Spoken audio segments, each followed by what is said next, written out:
L'École supérieure d'administration, d'économie, de journalisme et des métiers de l'audiovisuel ESAE offre de nouveaux challenges pour l'année universitaire 2023-2024. Étudiantes et étudiants, parents d'élèves nouveaux bacheliers, ESAE, c'est la garantie d'une formation de qualité à des conditions très avantageuses. À Gbedjromede, à Papa, à Boumekalavi et Parakou, inscrivez-vous en administration générale, administration du travail et de la sécurité sociale, trésor et finances publiques, impôts, diplomatie et relations internationales, journalisme et métiers de l'audiovisuel, gestion des marchés publics, planification et développement local, sciences économiques, sciences juridiques et toutes les filières des sciences de gestion. ESAE vous offre des bourses, demi-bourses et de réductions pour les premières inscriptions dans toutes ces filières. Waouh! En licence 1, 2 et 3 et en master, bénéficiez jusqu'à 50% de réduction sur tous nos sites. N'est-ce pas génial? Infoline. ESAE Gbedjromede, 3e rue à droite en quittant le carrefour Le Jador pour la BIBE Jéricho ou au plus 229 90 93 65 21 98 98 14 00 à Kpakpa au plus 229 52 88 33 33 à Boumekalavi au plus 229 52 88 44 44 Parakou au plus 229 52 46 12 12. ESAE, l'excellence à un an. Bonjour à nouveau, chers amis internautes. Nous démarrons la une des journaux de ce matin comme à l'accoutumée par le quotidien Maison, le quotidien béninois d'information générale et d'analyse L'Informateur, qui titre ce matin en manchette « Critique de la gestion du président Patrice Talon, l'ancien président de la République Thomas Boniaï et président du parti politique Les Démocrates disqualifiés. Selon le Canard, dans le jeu de rôle, l'observateur aperçoit le prédécesseur pour une posture de conseiller et non celle de critique. Malheureusement, nous assistons de plus en plus à des critiques acerbes de la gestion de Patrice Talon par Boni Yahi. Toute chose pour laquelle ce dernier serait normalement disqualifié. Retrouvez l'article très édifiant en page 3. Toujours à la une de l'Informateur de ce matin, réhabilitation et revalorisation des lacs et lagunes du Bénin, le projet soumis à la coopération néerlandaise. Toujours à la une de l'Informateur de ce matin, Assemblée nationale, le sort de la Constitution ce jour, des précisions dans les colonnes de la parution ce matin du Canard. Victime d'un accident de circulation, le maire de la ville de Cotonou, Luc Setondia-Tropo, président de l'Association nationale des communes du Bénin ANCB, sain et sauf. À l'oreille droite, journal École, nécrologie, programme des obsèques de feu Annick Ballet à retrouver à la page 6. Retrouvez également dans les colonnes de la parution ce matin de l'Informateur les productions journalistiques des étudiants en formation sur les différents campus de l'ESAE, l'École supérieure d'administration, d'économie, de journalisme et des métiers de l'audiovisuel qui a ses campus dans les villes de Cotonou, d'Aboumey-Calavi et de Parakou.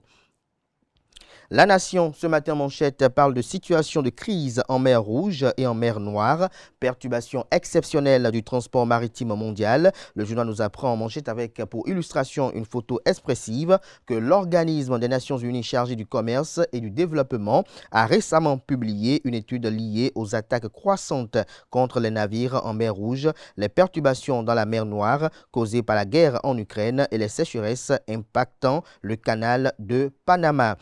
Le chef du service de la logistique commerciale de la CNUSED a répondu aux questions du quotidien national d'information pour permettre de mieux comprendre la situation du commerce maritime dans le monde. Retrouvez le compte rendu de la transcription intégrale de cet entretien à la page 13 de la parution de ce matin du quotidien de service public.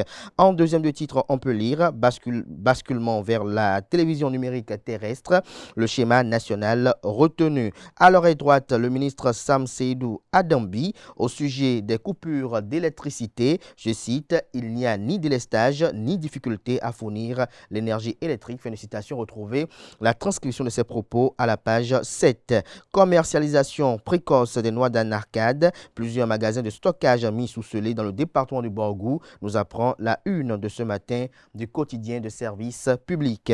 Fraternité, ce matin manchette avec les photos des ministres suivants, notamment Abdoulaye Biotchane ministre d'État en charge de la coordination de l'action gouvernementale. Vous avez le ministre d'État Romuald Wadayi en charge de l'économie, des finances et de la coopération. Vous avez également le ministre Gaston Dossoui en charge de l'agriculture, de l'élevage et de la pêche. Le canard titre en ouverture de la frontière Bénin-Niger. 3 ministres font l'état des lieux, une bonne démarche, mais des attentes légitimes des populations. Le constat effectué par les autorités ministérielles vous sont exposés à la page 6.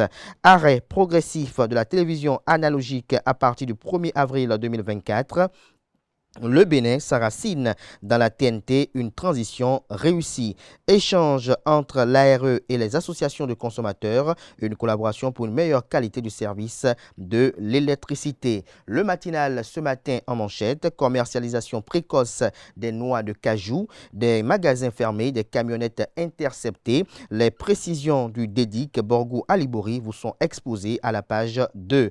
Également à la une de Le Matinal de ce matin, réouverture de la frontière avec le Niger, le gouvernement constate l'effectivité.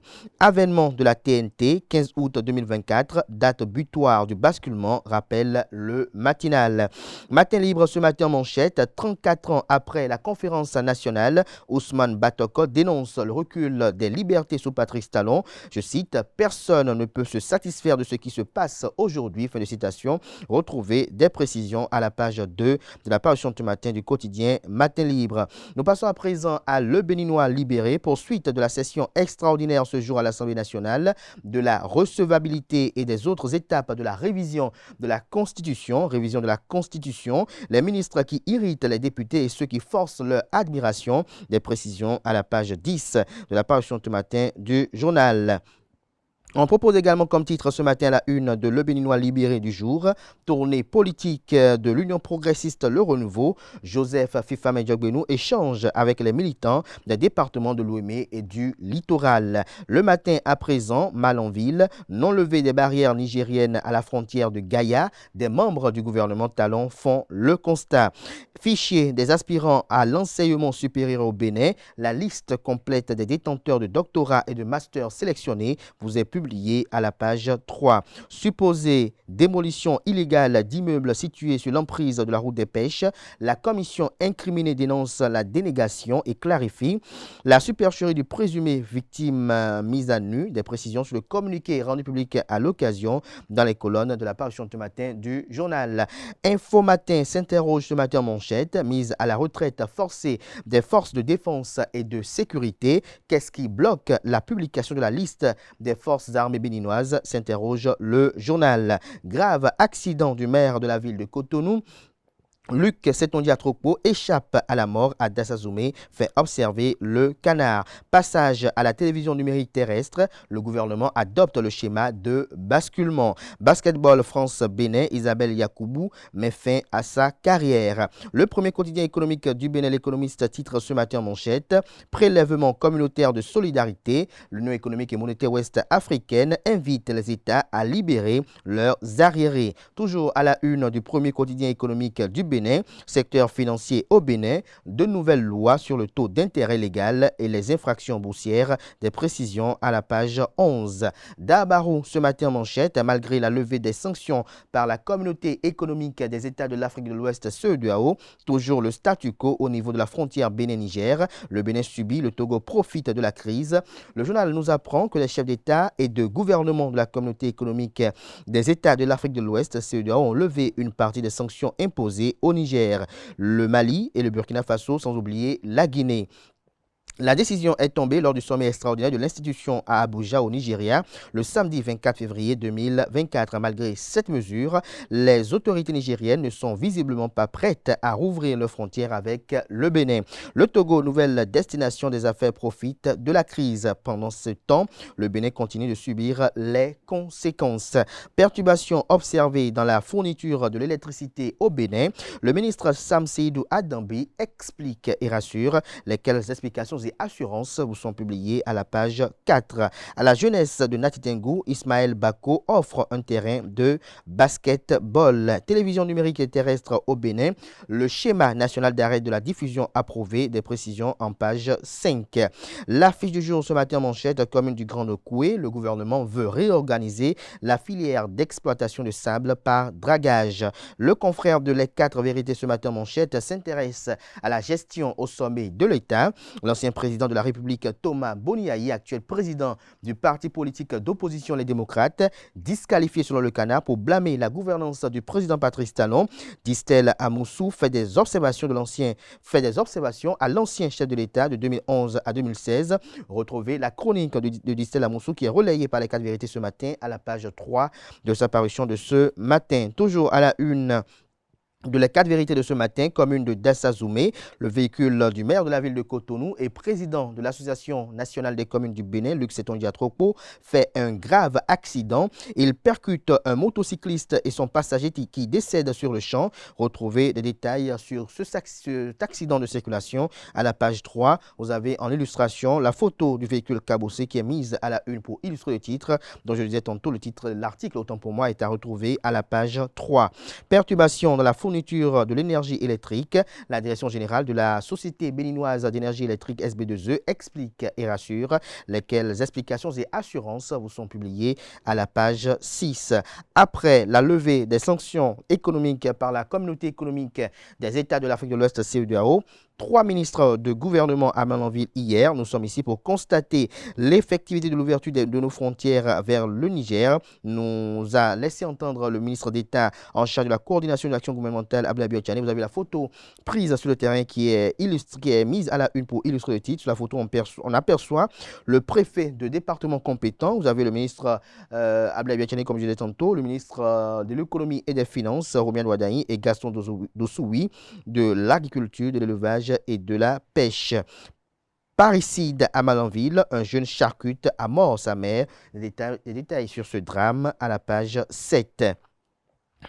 L'investigateur du jour ce matin en manchette, Bénin, je cite, Yahi est disqualifié pour blâmer la gouvernance de Talon. Fin de citation selon Distel Amoussou. Des détails sur ces écrits de Distel Amoussou qui défraient la chronique depuis hier dans les colonnes de la parution ce matin du journal. On peut lire également à la une de l'investigateur du jour de ce matin, Commission béninoise des droits de l'homme, CBDH, vers l'exclusion des représentants des journalistes et du Parlement au sein de la prochaine mandature. Décryptage info à présent, Assemblée nationale.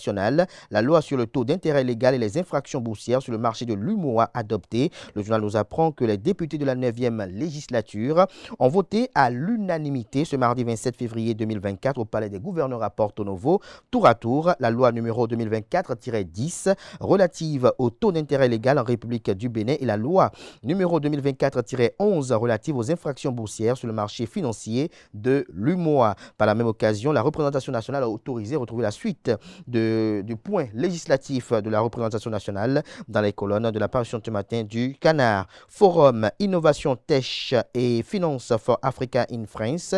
Le directeur général Fagas, Dr Ngueto Yambay et Arsène Yaovi prennent part aux travaux. L'autre quotidien s'intéresse ce matin à l'examen de la proposition de révision de la Constitution initiée par le député Hassan Seibou, un soutien massif des blocs républicains et Union progressiste, malgré les réticences du parti politique Les Démocrates. Exploitation des panneaux publicitaires à Cotonou, le secrétaire exécutif de la mairie de Cotonou somme les régies insolvables. Le secrétaire exécutif de la mairie de Cotonou somme les régies insolvables d'enlever leurs affiches. Nouvelle économie à présent, Afrique, marché financier de l'eurobond ou euro-obligation. Le Bénin, meilleur devant le Kenya et la Côte d'Ivoire. Le journal nous apprend que le marché financier de l'Europe, appelé eurobond ou encore euro-obligation, grouille de monde en ce début d'année 2024.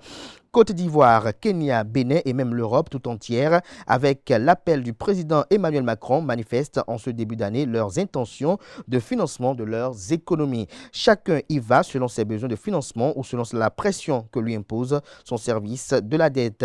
La Côte d'Ivoire y était en février 2024 en devises étrangères avec 2,6 milliards de dollars, soit 1 milliard 563,52 francs CFA. Le Kenya lui remet sur scène des impayés de sa dette extérieure de 2 milliards de dollars d'il y a 10 ans, dont l'échéance est annoncée pour juin 2024. Le Bénin, quant à lui, était le moins 10 ans avec seulement 750 millions de dollars, soit 453 milliards de francs CFA pour financer ses projets futurs inscrits dans son budget général exercice 2024. De ces 3 pays africains présents sur le marché en début d'année, seul ce dernier a présenté un dossier convaincant à peu de risques avec une meilleure stratégie d'endettement. Retrouvez des précisions sur cette analyse économique à la page 3 de la parution de ce matin du journal qui propose également comme titre ce matin à sa une, sanction. La BCEAO a-t-elle alimenté, oui ou non, le Niger en liquidité durant la crise, s'interroge le journal. Du coin info à présent, flambée du prix de l'essence de contrebande au sud de Bénin, ça crie mais ça roule, fait observer le Canard.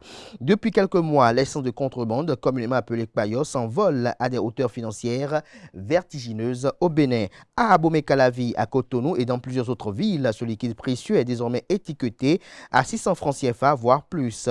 Récemment, il était autour de 900 francs CFA et même à 1000 francs CFA dans certaines zones reculées. Cela a suscité un tollé général, certes, mais les automobilistes, tels que des acrobates du quotidien jongle avec leur budget, s'agrippant au volant, au guidon, malgré les cris d'agonie de leur porte-monnaie. Dans cette pièce de théâtre économique où les acteurs principaux sont les consommateurs, la scène se joue inlassablement. Les Béninois font face à des vents contraire, entraîné par la tempête tarifaire qui sévit sur le carburant indispensable, la danse des véhicules, motos, etc. Retrouvez la suite de l'article du journal dans les colonnes de sa parution de ce matin.